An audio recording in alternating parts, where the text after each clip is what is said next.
But Barbara Frost, Chief Executive of WaterAid, thank you very much for an interview for A Restored Earth. It's lovely to meet you. My pleasure. Here you are at the end of your 11 years, I think, as Chief Executive of WaterAid. And I wanted to ask you for your view, first of all, on the progress that we've made addressing freshwater and sanitation over the last few years, and sort of give a sense of the scale of the numbers of people in the world. Indeed. Well, progress has been good, especially in terms of access to fresh water to drink. And if we look back to 1990, since that time, 2.6 billion people have gained access to decent, clean water to drink, which is a remarkable achievement, and 2.1 billion access to a toilet. So good progress, despite, of course, the fact the population is increasing. However, still 1 in 10 of the world's population doesn't have access to safe water, and 1 in 3 live without a decent toilet, which is a really unacceptable situation in 2017. So why WaterAid campaigned hard to see a Sustainable Development Goal 6, on water, sanitation and hygiene, and why we were so pleased that that was included within the 17 global goals. Because unless people have access to decent drinking water, have good sanitation, and that means toilets, removal of human waste, understanding good hygiene practices, then poverty is going to be continued. And the overarching goal, of course, of the global goals is that by 2030, extreme poverty will be eradicated. And to do that, water, sanitation, hygiene, absolutely critical. And the other point about the goals is that they're interconnected and interrelated, and they cover issues such as women and girls' empowerment, again, critical issues in terms of water and sanitation, because if there aren't decent toilets in schools, girls drop out at puberty. If there aren't decent sources of water close to women's homes, they often have to walk for hours in terrible conditions in the heat to collect water from muddy ponds, from contaminated sources. So that vision of 2030, everyone everywhere having access to water, sanitation and hygiene, and an end to extreme poverty, is the one that we keep our eyes very much focused on, and is really critical in terms of building a sustainable world, and looking at the issues that are affecting some of the poorest communities. And climate change is one of those, of course. And it's always the poorest, the most marginalised people that are most affected, whether it's floods, whether it's droughts. And as we know from looking at weather patterns around the world, they're becoming more erratic. More people are being displaced as a result of floods, and water tables are dropping, in part due to climate, in part due to over-abstraction. So this issue of access to water is going to become increasingly critical as the years go by. Thank you, Barbara. That's very clear. And what's required ultimately to address the shortfall in provision? Is it political leadership? Is it massive investment? Is it from the bottom up at the community level, or is it national governments taking this issue seriously? All of the above. All of the above, absolutely all of the above. And a good example, in fact, I've just come back from India. I was in India last week, and the Swachh Bharat campaign, the Clean India campaign, that Prime Minister Modi has been spearheading, is making an enormous difference. And that's a really good example of strong political will, absolute drive to make a difference, and a focus not just on construction, for instance, of toilets, but on behaviour change and on the importance of having good systems in place.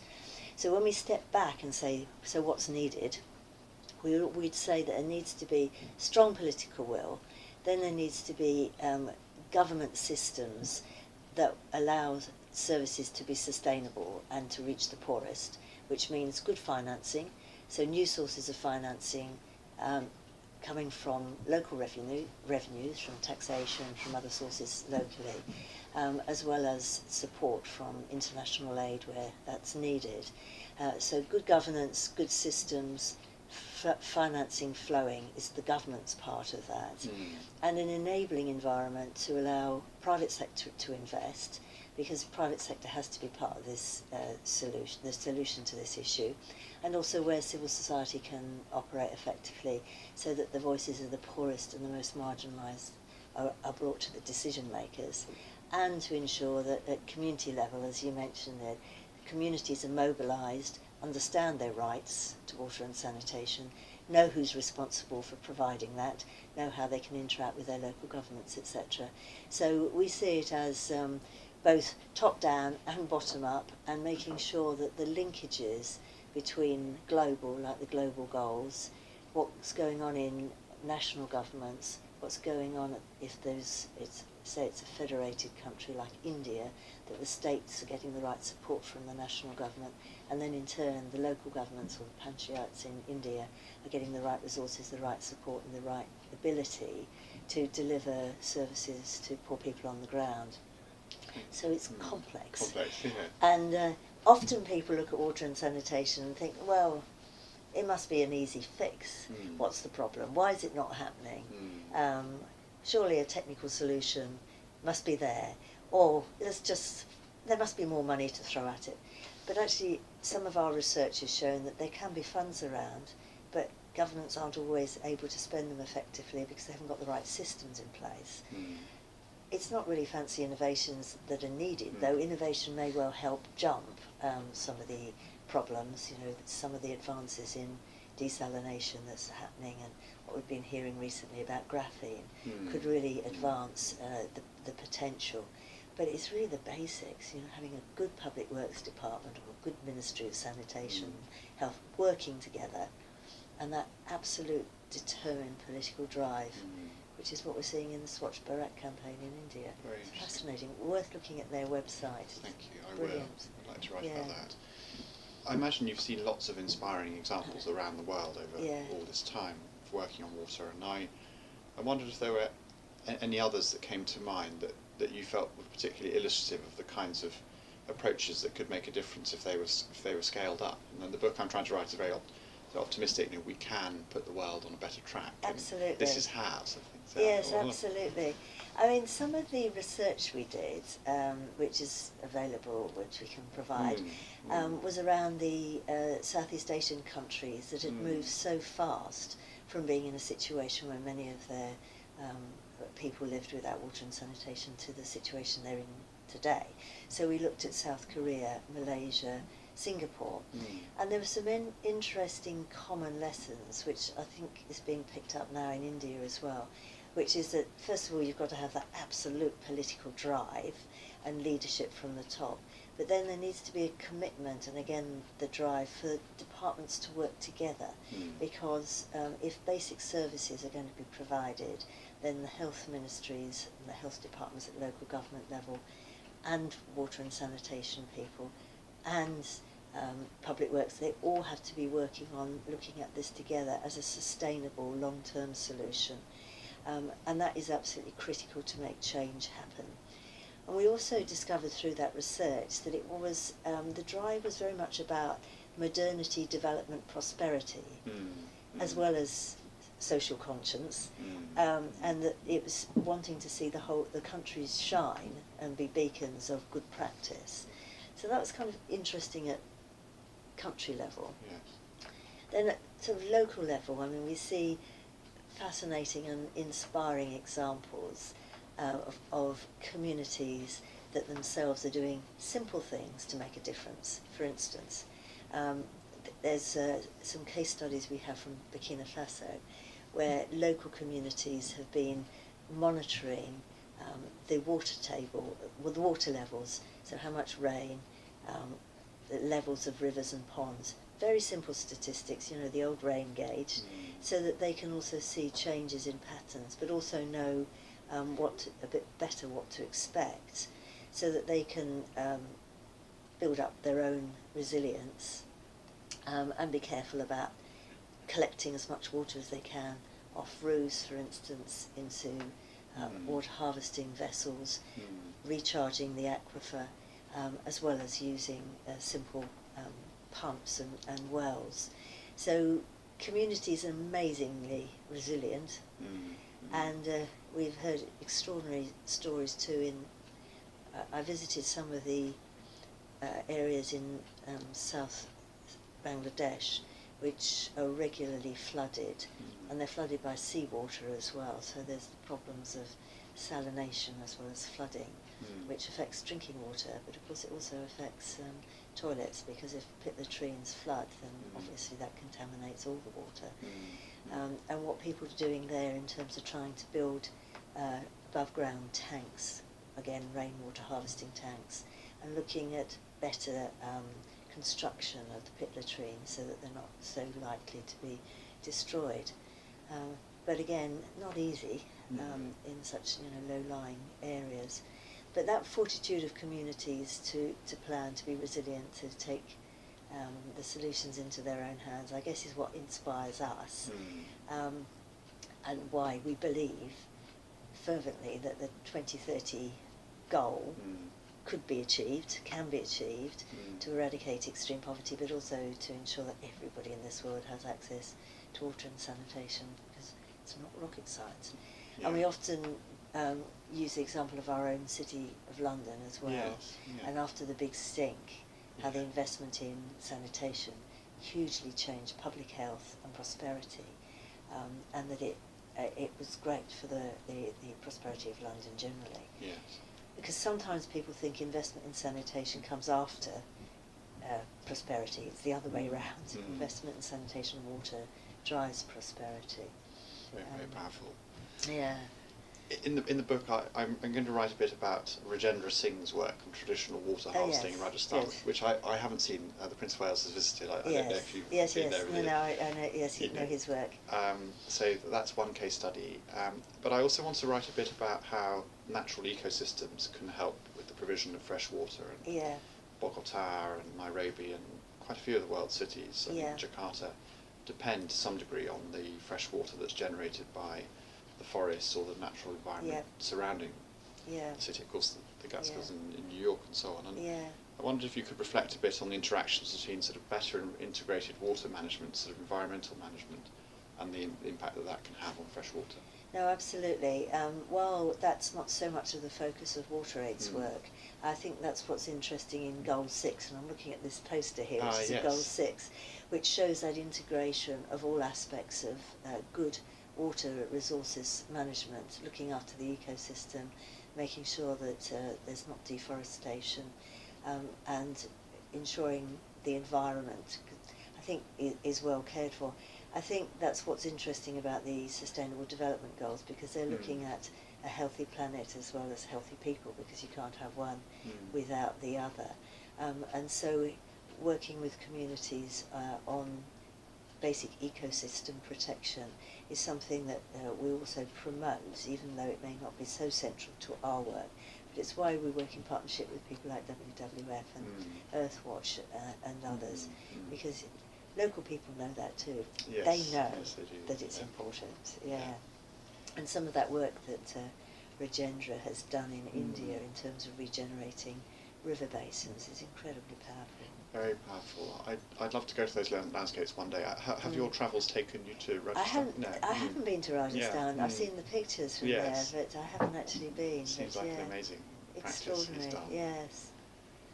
Is there a particular geographical focus for the challenge in the next decades? You mentioned huge progress in Southeast Asia. I mean, is there still a huge journey to be done in Southeast India and Southeast Asia as well as in Sub-Saharan Africa? And how are the other continents doing? Yes. I mean, Sub-Saharan Africa, if you look at the achievements against the Millennium Development Goals, is where the achievement lagged the greatest, so that's where the attention needs to be. But obviously South Asia as well, in terms of where the numbers of people are. So while I would feel positive in progress that's happening in South Asia, there's still a huge number of people, such as in India, that are living without access to basic sanitation. I think it's 717 million people still without. So the scale of the problem is huge. But I would say that some of the enablers to allow access to happen are better advanced in some of those countries in South Asia than they are in some of the Sub-Saharan African countries. And that's where the focus needs to be, to assist those governments as they develop the right systems, as they bring in the right financing locally as well as externally. And I think what we're hearing a lot more of, which is very heartening, is governments saying we don't want to be aid dependent, we don't want to look to finance our basic services from external sources. We need to look at how do we develop our own natural resources, our own economies, so that we can really invest in that. That's important because basic services require local financing. Thank you. I've also been thinking about the current humanitarian crisis, 65 million people, refugees, IDPs, and if you look at Somalia and parts of Horn of Africa and Yemen, and then also the refugee camps in the Middle East and so on, and I wonder how better to provide fresh water in these very, very dry landscapes which are at risk from drought, and also in the refugee camps, and how the water provision is happening there. I don't know if Water Aid works in the sort of humanitarian context. We don't actually. We focus on the development side, so colleagues like those in Oxfam work closely and do a lot on water and looking at a whole range of different technologies, and that's where I think some of the membrane technologies and water purification in the future will probably be the most suitable, providing one hopes that there won't be refugees in the future. But obviously in drought conditions, looking at ways of rainwater harvesting and replenishment of the aquifer, and of course in many countries desalination has become part of the norm, and I'm sure that will become increasingly so, particularly as costs come down and that it's less energy. At the moment it takes a lot of energy, but it's a huge problem providing water. I think the other huge problem in many refugees camps is sanitation, as you can imagine, and particularly where it's displaced people who perhaps have not been in the habit of using pit latrines, and some of us have heard stories and seen of where there'd be a nice sanitation block, but actually people are using behind it after dark because they don't like the idea of being in enclosed spaces. It's not what's familiar to them. Thank you. And one of the links why we talk so much about sanitation, obviously it's about public health and dignity, particularly for women and girls. But the other thing is around contamination, because unless human waste is better treated, then it's going to contaminate water supplies. And that's one of the things in India, while there's this been big push to increase the numbers of toilets, obviously that needs to go hand in hand with disposal of human waste. And again, there's a lot of interesting new ways of looking at that. The Bill Gates Foundation has done a lot of work looking at turning human waste into fuel and obviously fertiliser. And if that could be really cracked to be done in a way that was affordable and possible, and the taboos were broken down, that could really change things dramatically. Very interesting, very interesting. So I'd like to write about that too. I think the Burkina Faso project has there's an aspect of it which is to do with mobile technology and how to predict the climate better through. Yes, that's right. Yes, using mobile phones. That's made, actually, mobile phone technology has transformed our work in many ways, because we can monitor, we can send data real time, take pictures. It really has allowed the mapping of water points and their functionality and toilets to improve, and that really helps. And it also helps as an accountability tool as well, because when local people are able to send that data to their local government and say, look, this isn't operating, it helps build that contract as well. So I think there's a lot more over the years that we'll be doing. We've been doing lots using Google Maps, and you've probably picked up on some of that work as well. Yes, I've seen that. Yes. Could you say something about water and women and the particular approach, the particular burden, responsibility that has fallen to women vis-à-vis fresh water, and how that relationship plays out? I mean, it's a women's issue, and on International Women's Day, of course, we spoke a lot about the issue for women and for girls. The issue for women often is walking for hours to collect the water, carrying the water I don't know if you've ever lifted one of those jerry cans, but I can't lift it off the ground, Yes. let alone put it onto my head. Yes. So that carrying that burden that falls on women, and often carrying it from sources that are contaminated, either by minerals or by human waste or by animals. So many children, therefore, still dying of diarrheal diseases that are actually easily preventable if you drink or have access to clean water. So the burden falls on women in carrying the water, collecting the water, and also then looking after children who are sick as a result of contaminated water. The other part is for girls as well, because often girls get asked to do the same task, which means they're not able to go to school. But furthermore, if there aren't decent toilets and if there isn't running water in schools, when girls start their periods, they're going to drop out of school because there's nowhere safe for them to go and wash themselves. So that's a big focus of our work, is making sure that there's washing facilities and toilets for girls in school so they can realise their full opportunities. Because otherwise, they're going to drop out and not get an education. So the aspects in terms of women and girls' empowerment and women and girls' opportunities through having access to fresh water, toilets, is actually huge. And often, I think, forgotten. And also those interconnections. It's about water, it's about hygiene, it's about public health, and it's about prosperity. And I think because in this country we take it for granted, you flush the loo, turn on the tap, we don't think about it. And so it's not so much in our mind as being a public health and an environment issue. It's just something we take for granted, but it's just so basic. So basic. And across human cultures there's such a deep appreciation for water. And Exactly. I think the Quran talks about water as without water there's no life. And Yes. Leonardo da Vinci said water was the driver of everything and so on. Exactly. And yet, despite this central role it has in all of our cultures and aspirations and spiritual faith and so on, so often we haven't yet provided it in the way that we should around the world. It's absolutely true.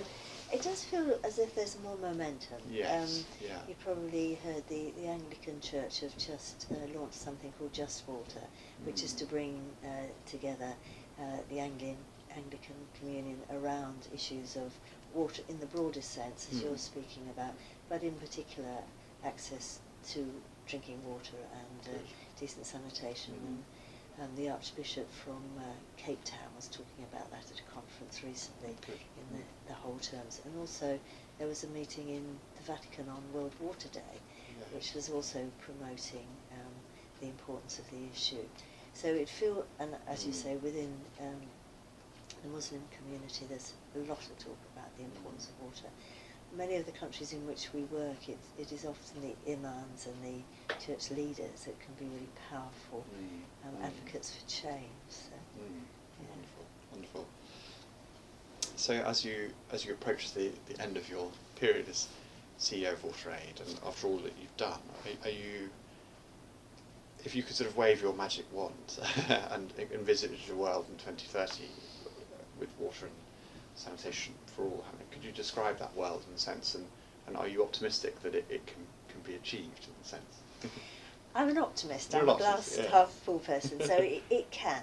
Yes. And I mean, what that world would look like is people who are healthy are able to make some choices in their lives. So it's girls getting to school, getting an education, going on and helping get into leadership roles, changing this world even further in the future.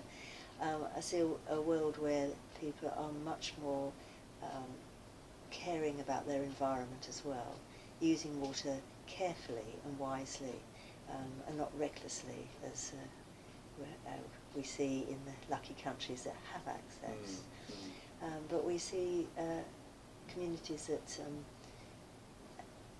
if we look back from 2030, we look back to 2017, those communities that were living in poverty are now living in relative prosperity in terms of no longer disease is due to basic issues such as contaminated water. So there's water on tap, there's water in households, there's toilets available in households. Girls schools all have decent facilities.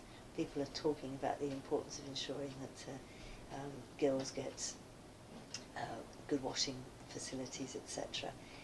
So I see a healthier, more prosperous world, a greener world, more trees, and people have really looked after their villages and their towns so that the air quality can be improved as well, because it's a holistic view of this world, I think, that we all want to see.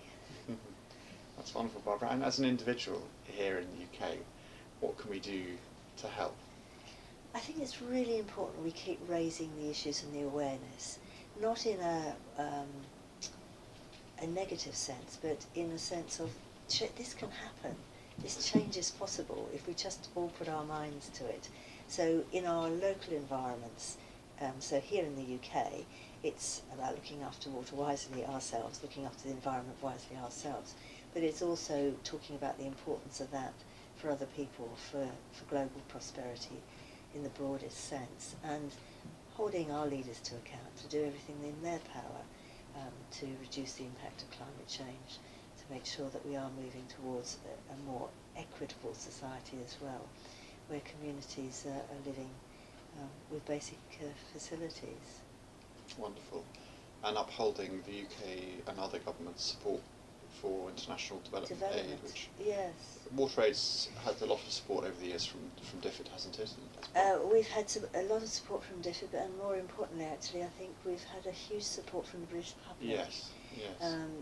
Partly because of our origins from the British water industry, Yes. and the fact that the industry sent out information about our work with our water bills, so the public is engaged and understands, because we all know how important water and sanitation are, but that they've actually engaged with our work over the years. So we've got over 400,000 regular supporters, so that's a huge constituency.